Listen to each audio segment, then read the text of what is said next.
2026 год для рака – это не домашний период, как может показаться со стороны. Это год, в котором многое становится необратимым. Не в смысле потерь, а в смысле решений, после которых уже нельзя будет жить как прежде. Это год выхода из эмоциональной инерции, из привычки терпеть, ждать и надеяться. Это переход к осознанной позиции «я сам определяю, на что опирается моя жизнь». Рак – знак безопасности, корней и внутренней опоры. И именно по этой теме 2026 год будет самым показательным за последние годы. Юпитер весь первый полугод находится в Раке, причем выходит из ретроградности 11 марта, и это важнейший момент года. До марта происходит внутренний рост, переоценка, возвращение к старым темам. А после марта идет расширение, рост и решения, которые начинают работать в реальности. Но одновременно Сатурн в Овне весь год требует зрелости, самостоятельности и личной ответственности. Нептун в Овне разрушает иллюзии о том, что кто-то придет и спасет. Плутон в Водолее меняет сами принципы близости, зависимости и совместных ресурсов. И вот здесь возникает главное напряжение года. Раку нужно научиться чувствовать безопасность внутри и не искать ее во внешнем мире. Проявляться это будет во всем. В деньгах, в отношениях, в профессии, в семье, в вопросе места и принадлежности. Для начала давайте рассмотрим судьбоносные темы этого года для рака. Деньги и опора. На чем держится моя жизнь? Финансовая тема в 2026 году ключевая и неизбежная. Но это не просто разговор о том, что больше или меньше денег. Это вопрос, откуда приходит доход, насколько он стабилен, кто за него отвечает и что будет, если привычная схема рухнет. Юпитер в вашем знаке дает рост, но только там, где вы берете ответственность и перестаете полагаться на прошлые договоренности или эмоции. У многих раков меняется источник дохода, появляется новая роль в семье или бизнесе, возникает необходимость перераспределить ресурсы. Важно помнить, если что-то в финансах становится неустойчивым, это не наказание, а сигнал, что пора строить новую систему. В этом году очень важную роль играет семья и род. Могут затронуться темы родителей, детей, вопросы жилья, переездов и обязанностей внутри семьи. Но важно понимать, это не про разрушение семьи, это перераспределение ответственности. В отношениях вместо привязанности проявляется зрелость. Плутон в Водолее и Сатурн в Овне делают их честными, иногда жесткими, но очень показательными. У раков могут заканчиваться связи, построенные на страхе одиночества. Меняется сам формат близости. Этот год не лишает рака любви, он очищает ее от иллюзий. Сейчас я расскажу о ключевых моментах года, которые нельзя игнорировать, а после мы разберем их подробнее. В январе стартует кармическая тема. Полнолуние в Раке 3 января – это мощная точка осознания. Новолуние в Козероге 18 января – выбор направления на год. Это момент, когда Рак начинает чувствовать, что год будет серьезным. 11 марта Юпитер разворачивается в прямое движение. Это момент выхода из внутреннего застоя, старт реального роста и начало новых возможностей. Все, что до этого зрело, начинает проявляться. Июль и август будут проверять на прочность. Ретроградности Сатурна и Нептуна, новолуние в Раке 14 июля. Солнечное затмение во Льве 12 августа. Все это время решений, которые влияют на годы вперед.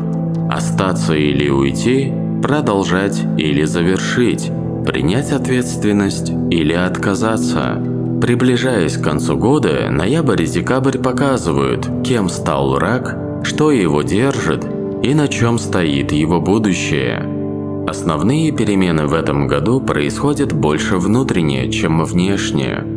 Эмоции перестают быть оправданием, привычки больше не спасают, а честность с собой становится главным ресурсом. Если рак идет в этот год осознанно, он выходит из него сильнее, устойчивее и свободнее, чем за последние 5-7 лет.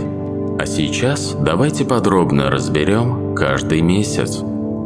Январь.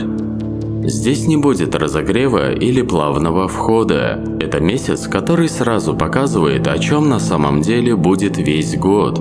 И показывает это не словами, а состояниями, событиями и внутренними решениями. Что именно будет влиять на январь?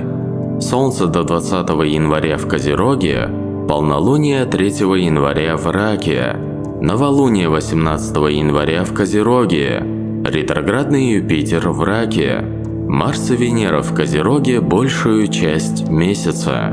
Все это настраивает поведение Рака.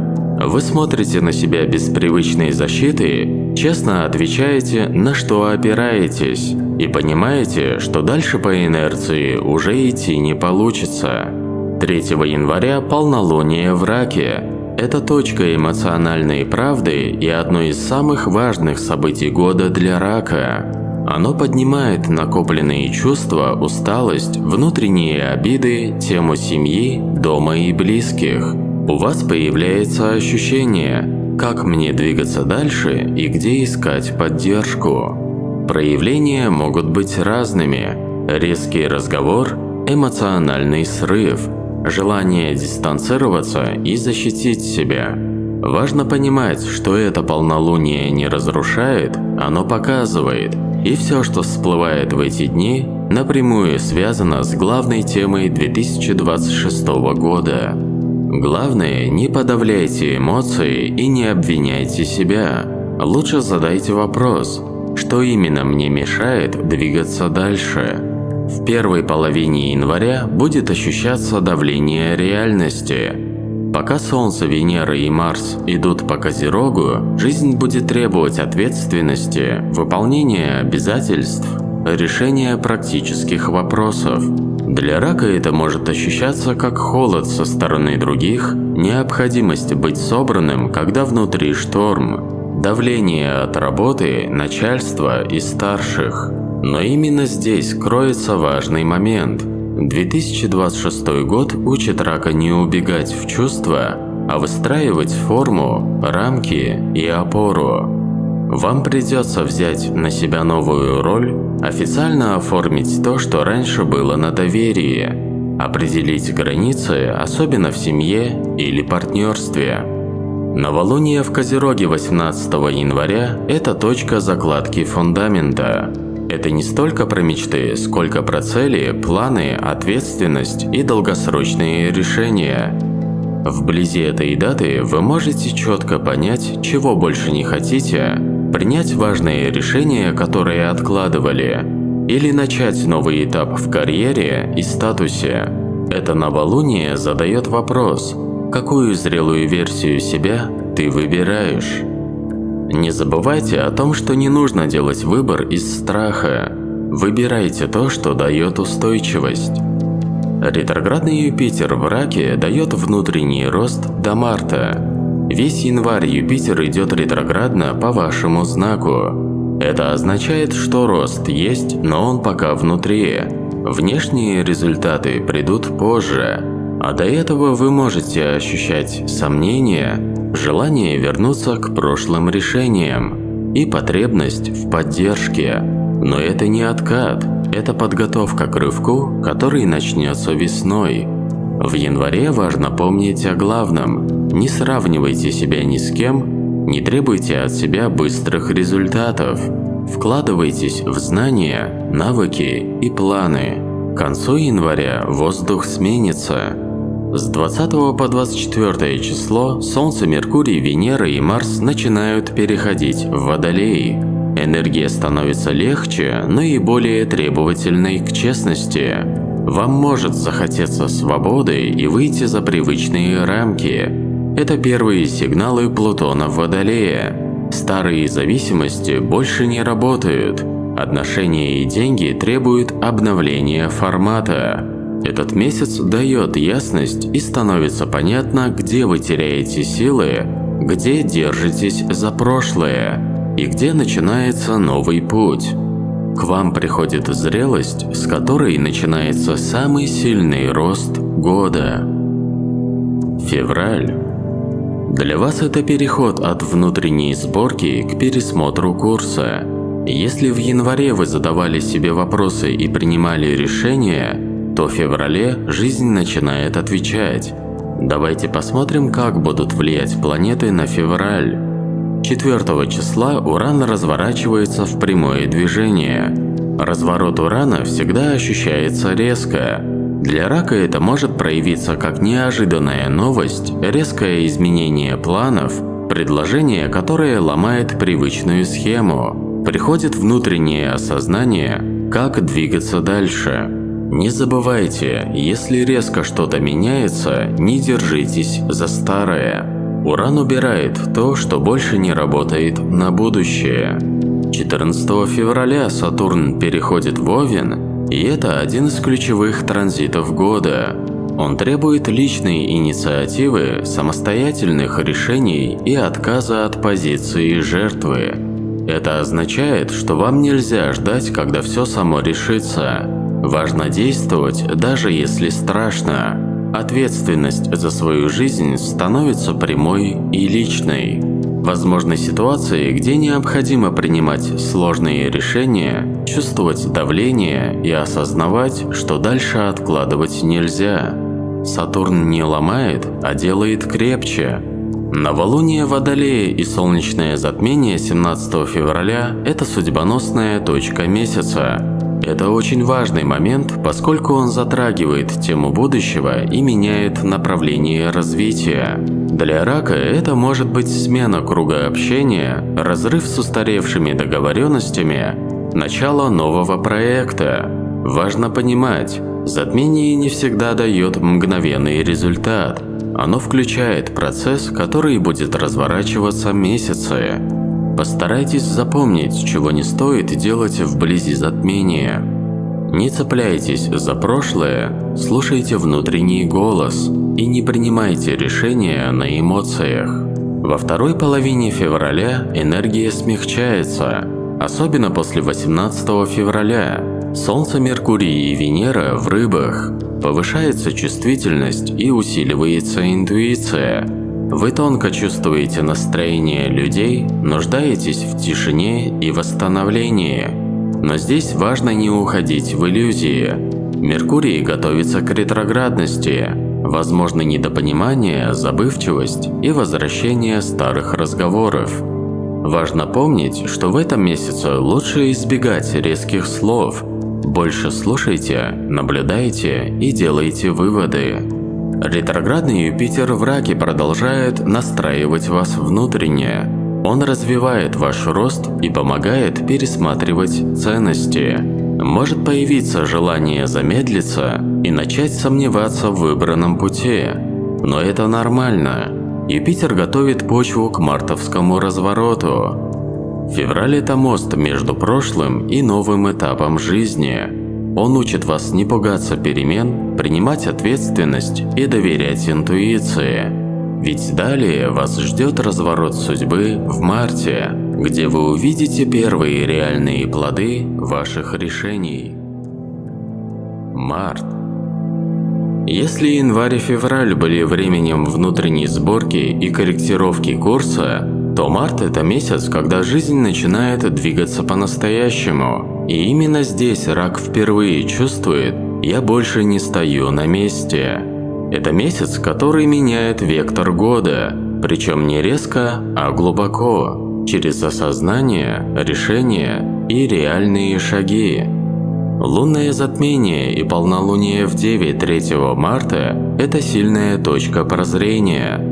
Для Рака эти события поднимают темы работы, обязанностей, здоровья и реальной эффективности. Вы осознаете, что прежний ритм больше не выдерживает, и нужно либо менять формат работы, либо пересматривать обязанности. Это затмение не про жесткие решения, а про улучшение своей позиции. Небольшие изменения сейчас дадут большой эффект позже. 11 марта Юпитер разворачивается в прямое движение в Раке. Для вас это один из самых значимых моментов, поскольку это поворотная точка всего 2026 года. После месяцев внутреннего роста и испытаний вы начинаете чувствовать уверенность, видеть перспективы, получать первые подтверждения, что движетесь верно. Все это проявляется в предложениях, поддержке, внутреннем подъеме и ощущении «я могу больше». Но важно помнить, рост Юпитера всегда зависит от позиции самого человека. Если все это время вы не избегали ответственности, Март открывает возможности. Если избегали, придется наверстывать упущенное. Новолуние в Рыбах 19 марта закрывает старый этап. Это новолуние мягкое и глубокое. Оно завершает внутренние процессы, помогает отпустить старые страхи, дает ощущение очищения. Это хорошее время для внутренней работы, для прощания с прошлым и для восстановления сил. С наступлением апреля внимание перейдет к теме отношений и договоренностей, поскольку встречать начало месяца придется в полнолуние в Весах 2 апреля. Поднимутся вопросы баланса, справедливости и партнерства. Вы почувствуете, где отдаете больше, чем получаете, какие отношения требуют пересмотра и где пора выравнивать условия. Запомните главное – не идите в конфликт ради конфликта. Выгоднее честно обозначить границы. Далее следует очень сильное новолуние в Овне 17 апреля. Это старт нового жизненного этапа. Вы чувствуете импульс, смелость и желание начать с нуля, что бы это ни было. Не ждите идеального момента, энергия Овна работает через действие. Уран переходит в Близнецы 26 апреля. Это долгосрочный транзит, который меняет образ мышления, дает новые идеи, освобождает от ментальных ограничений. Вы можете почувствовать желание учиться, интерес к новым темам и стремление говорить открыто. Главное, что происходит в этом месяце, вы выходите из внутреннего застоя, даете первые реальные результаты, формируете новый образ самого себя. А главное, вы начинаете строить свою жизнь по-новому. Небольшое замедление придет с маем. Солнце большую часть месяца идет по Тельцу, знаку Земли, формы и ресурсов. Для Рака это время, когда эмоции отходят на второй план, а на первый выходит вопрос практики. Что я имею на самом деле? У вас появляется желание навести порядок в финансах, чувствовать себя стабильно. Может появляться раздражение от неопределенности и стремление ставить все на свои места. Вы меньше витаете в мыслях и больше смотрите на реальность. Полнолуние в Скорпионе 1 мая может показаться немного некомфортным из-за того, что поднимутся темы долгов, не только денежных, но и моральных. Может прийти ощущение, что вы вкладываете больше, чем получаете. Также могут напрягать разговоры о деньгах или обязанностях. Появится желание выйти из токсичной привязки. Важно понимать, что это полнолуние не разрушает, оно очищает и показывает Раку, что приносит пользу, а что приносит вред. Новолуние в Тельце 16 мая – одно из самых полезных для Рака в 2026 году. Это благоприятное время для планирования финансовых решений и укрепления позиций. Хорошо закладывать новую стратегию дохода, долгосрочные цели, накопления и проекты, которые будут расти, пусть медленно, но надежно. Вы можете принять решение о новой работе, пересмотреть бюджет, начать копить или вложиться в то, что дает чувство безопасности. Помните о главном, что новолуние в Тельце не любит спешки. Лучше меньше, но надолго. Вторая половина мая, когда Солнце переходит в Близнецы, появляется больше движения. Но Марс в Тельце напоминает, все, что вы делаете сейчас, должно быть реалистичным. Важно не хвататься за все сразу и проверять слова делом. Далее наступает один из самых благоприятных месяцев – июнь. Юпитер завершает свое движение по вашему знаку и формируется ощущение, что вы выросли. В первой половине июня, пока Солнце в Близнецах и не перешло в ваш знак, внимание направлено на мысли, разговоры, анализ и планы, много размышлений о будущем и пересматривание целей. Новолуние в Близнецах 15 июня запускает новые идеи, обучение и важные разговоры. Для Рака это момент, когда меняется взгляд на свои возможности, появляются альтернативные пути. Записывайте свои идеи, среди них есть те, что сработают в ближайшие годы.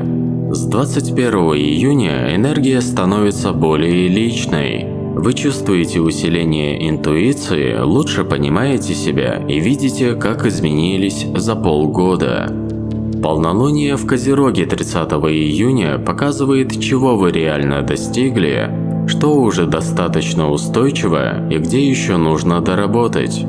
Вы подводите итоги, принимаете решения, связанные со статусом или ответственностью. Если что-то в этот момент кажется тяжелым, это знак роста. В итоге вы почувствуете уверенность и понимание, что путь выбран верно. Далее следует один из самых важных месяцев года – июль. Он не принесет громких событий, но именно он определяет, как Рак войдет во вторую половину года. В первой половине месяца, пока Солнце идет по знаку Рака, энергия становится более чувствительной и глубокой, а ретроградный Меркурий в Раке усиливает это в разы. Возвращаются темы и воспоминания, которые всплывают не случайно, как необходимость что-то договорить, допонять, да отпустить. Это могут быть разговоры с близкими, которые откладывались, возвращение людей из прошлого или внутренние диалоги, а правильно ли я жил. Важно понимать, что это не для самокритики. Это перепрошивки эмоциональных реакций. Новолуние в Раке 14 июля – ключевая точка всего месяца и года. Оно происходит в вашем знаке, а это всегда судьбоносно, особенно в 2026 году. Вы закладываете новую эмоциональную стратегию, меняете отношение к дому, близким и безопасности. Вы отпускаете старые модели поведения, меняете формат отношений. Приходит осознание, что пора по-другому распределять силы, и появляется желание создать более устойчивую и честную опору в жизни.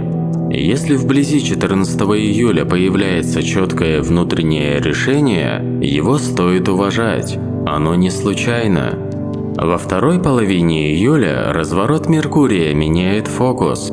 С 25 июля он разворачивается в прямое движение, и многое начинает проясняться.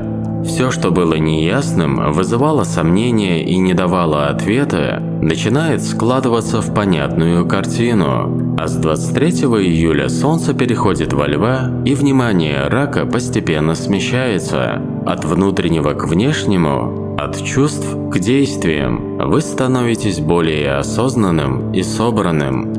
Полнолуние Водолея 29 июля может создавать давление со стороны других людей. Могут быть ситуации, где от вас ждут больше, чем вы готовы дать. Не все ожидания могут быть справедливы, поэтому необходимо обозначить границы. Самый важный совет, который нужно запомнить, это научиться говорить «нет» без оправданий. И помните, что это не разрушает отношения, а делает их честнее. Июль – это месяц внутреннего поворота, без которого невозможно движение дальше. Вы станете более устойчивым, зрелым и готовым к новым возможностям. Перейдем к августу. Напряженный месяц, но не менее значимый. Он не про комфорт, но именно здесь Рак может выйти на совершенно новый уровень. Солнечное затмение во Льве 12 августа – это точка личного выбора. Оно затрагивает тему самоуважения, личной ценности и права на свои желания. Вблизи этого затмения происходят события, которые требуют смелости, ставят перед выбором быть собой или соответствовать ожиданиям. Помните, если появляется страх потерять что-то привычное, значит вы подходите к важной точке роста. Не менее значимое событие – лунное затмение в Рыбах 28 августа. Оно завершает старые ожидания, эмоциональные привязки и иллюзии о том, что все само наладится. Это хорошее время, чтобы отпустить прошлое, простить и принять окончательное решение. После напряженного августа сентябрь ощущается как выдох. Он не отменяет перемены, но помогает привести все в порядок. Новолуние в Деве 11 сентября помогает выстроить режим, оптимизировать работу, укрепить здоровье. Вы без труда наводите порядок в жизни и избавляетесь от лишнего. Небольшие изменения в этом месяце дадут большой эффект к концу года. Полнолуние в Овне 26 сентября проверяет вас на смелость. Поднимается тема личной инициативы, самостоятельности и умения действовать. Возможны ситуации, где потребуется сделать шаг без гарантии, взять ответственность и перестать ждать одобрения. Если вы преодолеете все страхи и возьмете ответственность, то к концу сентября почувствуете себя другим человеком. Октябрь дает возможности для укрепления ваших позиций. Новолуние в Весах 10 октября создает новый баланс в отношениях и делах. Большую роль сыграет ясная коммуникация и дипломатия. В деловой сфере вы можете зафиксировать свои права и интересы. Полнолуние в Тельце 26 октября будет связано с финансами, материальной устойчивостью, поднимутся вопросы ресурсов и имущества. Если появляются сомнения или страхи, не нужно делать резких движений. Это время анализа и корректировок. Ретроградная Венера поднимает старые финансовые и эмоциональные вопросы. Ретроградный Меркурий требует перепроверки договоренностей, внимательного чтения документов и осторожности в переговорах. Для Рака это шанс закрыть старые вопросы правильно, чтобы не оставалось хвостов, которые могут вернуться. В ноябре ожидаются более активные действия после анализа октября. Если прошлый месяц был проверкой, то ноябрь – это исправление, закрепление и подготовка к завершению года. Новолуние в Скорпионе 9 ноября – это время отпускать эмоциональный груз, завершать старые связи, закрывать вопросы, которые тормозят рост. Не бойтесь честно смотреть на прошлое, это очищает путь для нового. Полнолуние в Близнецах 24 ноября помогает увидеть результаты идей и проектов. Для Рака это знак того, что год приближается к своей завершительной фазе и пора фиксировать то, что уже достигнуто. К концу ноября Рак понимает, что прошлое закрыто, что ресурсы на руках, что внутренний и внешний баланс налажен. Энергия готовит Рака к блестящему завершению года. Оно будет отражать все усилия, вложенные с начала 2026 года. И вот мы с вами подходим к декабрю, времени подведения итогов и фиксации результатов. Время, когда Рак может оглянуться назад и реально оценить, каким стал этот год и что удалось изменить. Если до этого Рак шел через перестройки, проверки, освобождение от прошлого, то декабрь – это месяц ясного видения. Где я, куда я иду и каковы мои ресурсы для следующего года. Новолуние в Стрельце 9 декабря – это подведение итогов, идей и планов. Оно активирует цели на будущее, расширение горизонтов, поиск смысла и нового пути. Это благоприятный момент, когда можно зафиксировать цели на следующий год. анализировать, что работает эффективно, оценивать, где есть потенциал для роста. Используйте это время для записи планов. Идеи, которые родились сейчас, будут реальными в 2027 году. Полнолуние в Раке 24 декабря – это эмоциональное закрепление года. Оно отражает ваше внутреннее состояние, семейные и домашние отношения. Вы ощущаете гордость за преодоленные трудности, благодарность за достигнутое. Вы чувствуете внутреннее спокойствие, которое раньше казалось недостижимым. Завершаются проекты с чувством удовлетворения, гармония в отношениях с близкими, осознание, что год был насыщенным и продуктивным. Не откладывайте момент для благодарности себе, это укрепляет внутренний ресурс на будущий год. Для вас 2026 год стал временем освобождения от иллюзий и ограничений, укрепления финансовой и эмоциональной устойчивости, подготовки к новому этапу жизни. Вы завершаете этот год сильным, уверенным и готовым к новому, свободным от старых страхов и готовым идти к большему. Если прогноз вам понравился и принес пользу, поставьте лайк и подпишитесь на Астроквазар. Не пропустите гороскопы на 2026 год и для других знаков. Спасибо, что следите за знаками судьбы вместе со мной. С вами был Игорь. До скорого!